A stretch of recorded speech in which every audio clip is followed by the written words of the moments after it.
Hey guys, welcome back to Clownfish TV. This is Neon, not here with Geeky Sparkles in this video. We're going to talk about the WGA strike. We're going to talk about force majeure. Force majeure, which basically means studios have the option in some case to cancel shows based on circumstances. We're going to talk about it. The term has been coming up a lot lately.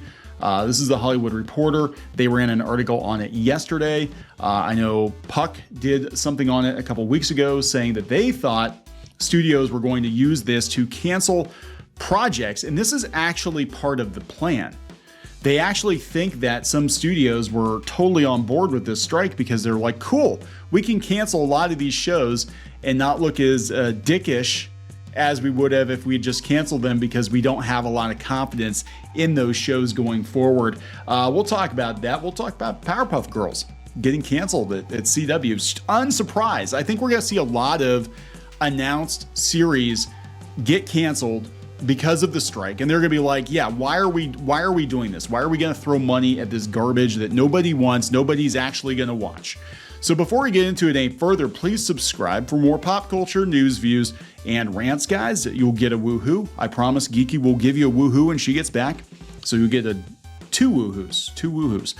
Go out to clownfishtv.com for more pop culture news. Go out to piratesandprincesses.net for more Disney and theme park news.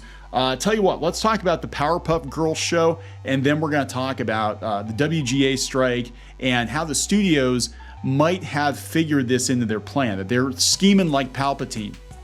They honestly are fully expecting everybody to go on strike so they can cancel a bunch of projects or fire a bunch of people. That's what I think is going to happen. So the Powerpuff Girls live action show is no longer in development at the CW.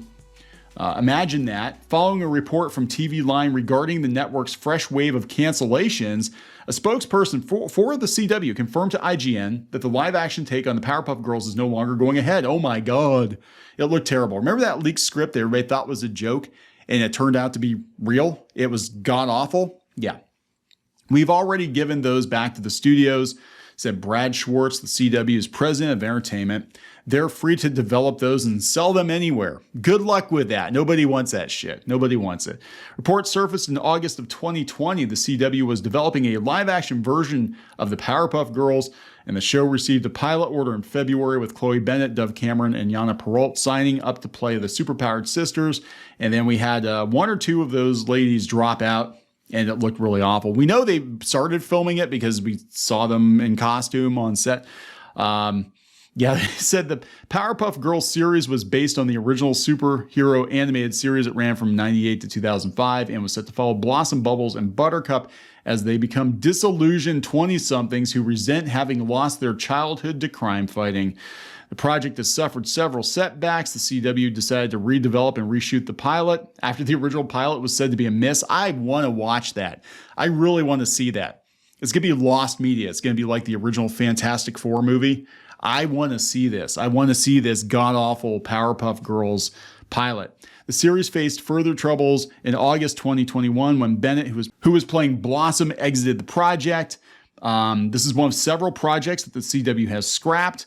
They scrapped Arrowverse spinoff Justice U, Archie Comics adaptation of Jake Chang, as well as Robert Rodriguez's female-led Zorro series. I remember that.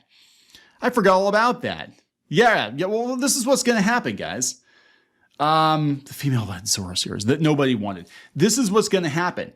The networks are going to take a good hard look at everything.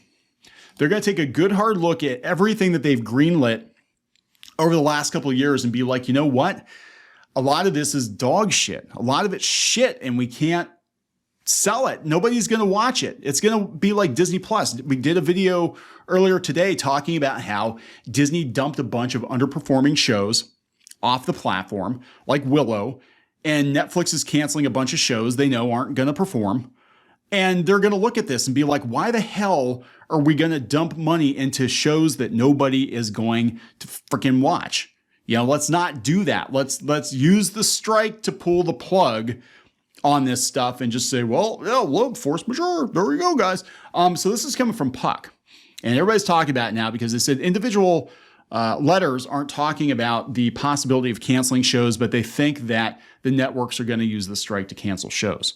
A candid conversation with labor expert Jonathan Handel about the most pressing issues on the table from the mini room contratemps to how streamers could leverage a prolonged strike to right-size their books. That's what's going on here. All right, so they're saying big showrunners often have 7, 8, 9-figure overall deals. One thing I'm really watching is whether studios and streamers will use the strike to get out of the expensive deals they regret. Look at what happened with Ava DuVernay. Warner Brothers already canceled her thing, right? Will they turn to force majeure provisions? This is no small thing. There's a lot of speculation that the studios want the strike so they can clean the books. For some reason, I'm thinking about Zaz, that's Zaslav, David Zaslav, the harbinger of doom, Warner Brothers CEO, and debt right now. And while I don't quite believe the theory, I do think we'll see some high-profile projects and relationships canceled. Also, if there's any subject that will prompt litigation, it's this. Then again, I've heard that force majeure clauses have evolved somewhat in the past decade or two with transactional attorneys thinking about how to better protect actors, directors and writers from strikes. Is that so? How do you think the issue is going to play out? Jonathan said, force majeure is definitely going to be in play. If a strike lasts more than a few days or so, the studios and streamers have an incentive to let the work stoppage continue for 8 weeks because that's typically the time frame that triggers the company's right to terminate an overall deal under force majeure. Those provisions allow for suspension and ultimately termination in the event of a massive halt to the industry, such as would be caused by a major earthquake, civil unrest, or in this case, a strike. I think we're likely to see terminations and also renegotiations under threat of termination. And then the companies have a cost-cutting narrative to sell Wall Street and perhaps even move share prices.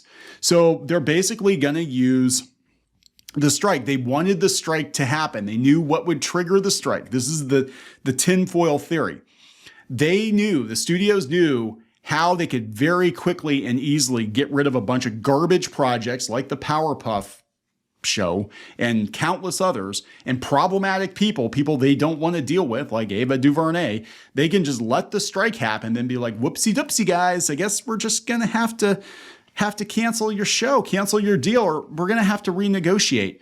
Yeah, I know you wanted $18 bajillion, but now you're going to have to settle for like 500 grand. Take it or leave it. That is the new reality. And this is why I think the writers are freaking out, because they're trying to get these writing rooms. They want like 20 people to work on a show, and the studios are like, that's not realistic.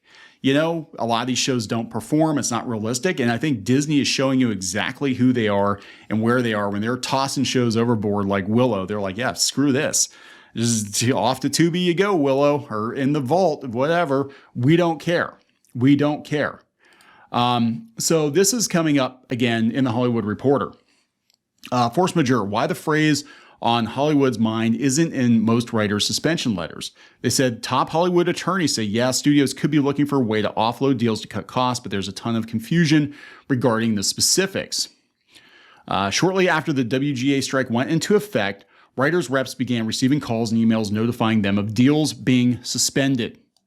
Okay, the vast majority of them don't reference force majeure, and according to attorneys with whom the Hollywood Reporter spoke in the background, there's a clear reason. The WGA's collective bargaining agreement says the strike itself is justification.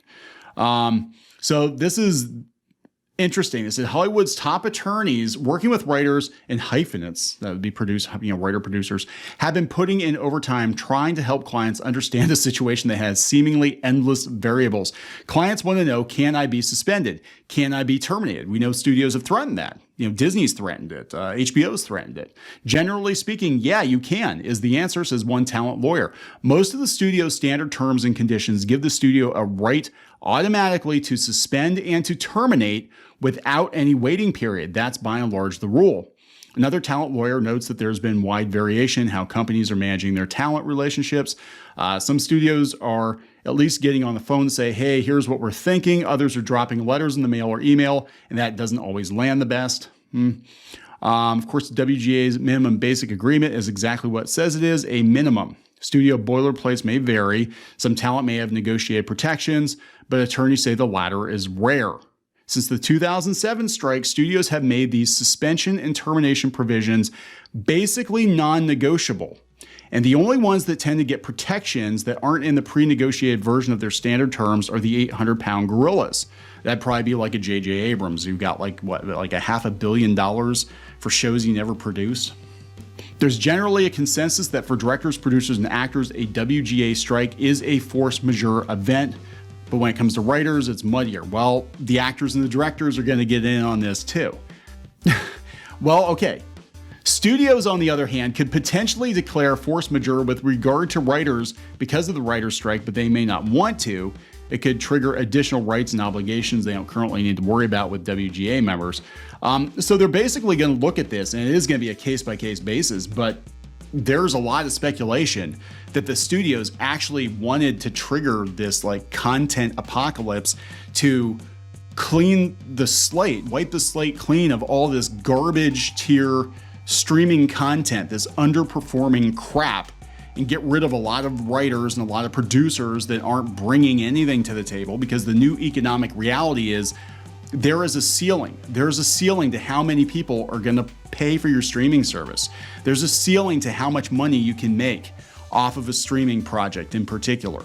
Okay, so this really could potentially blow up in a lot of the strikers' faces, the union's faces, and the Hollywood may play the card. And again, it could be they are the Palpatine. They have already foreseen what was going to happen, and the second Death Star is fully operational and waiting for them. So I'm going to wrap this up. Please subscribe for more pop culture news, views, and rants, guys. We'll talk later.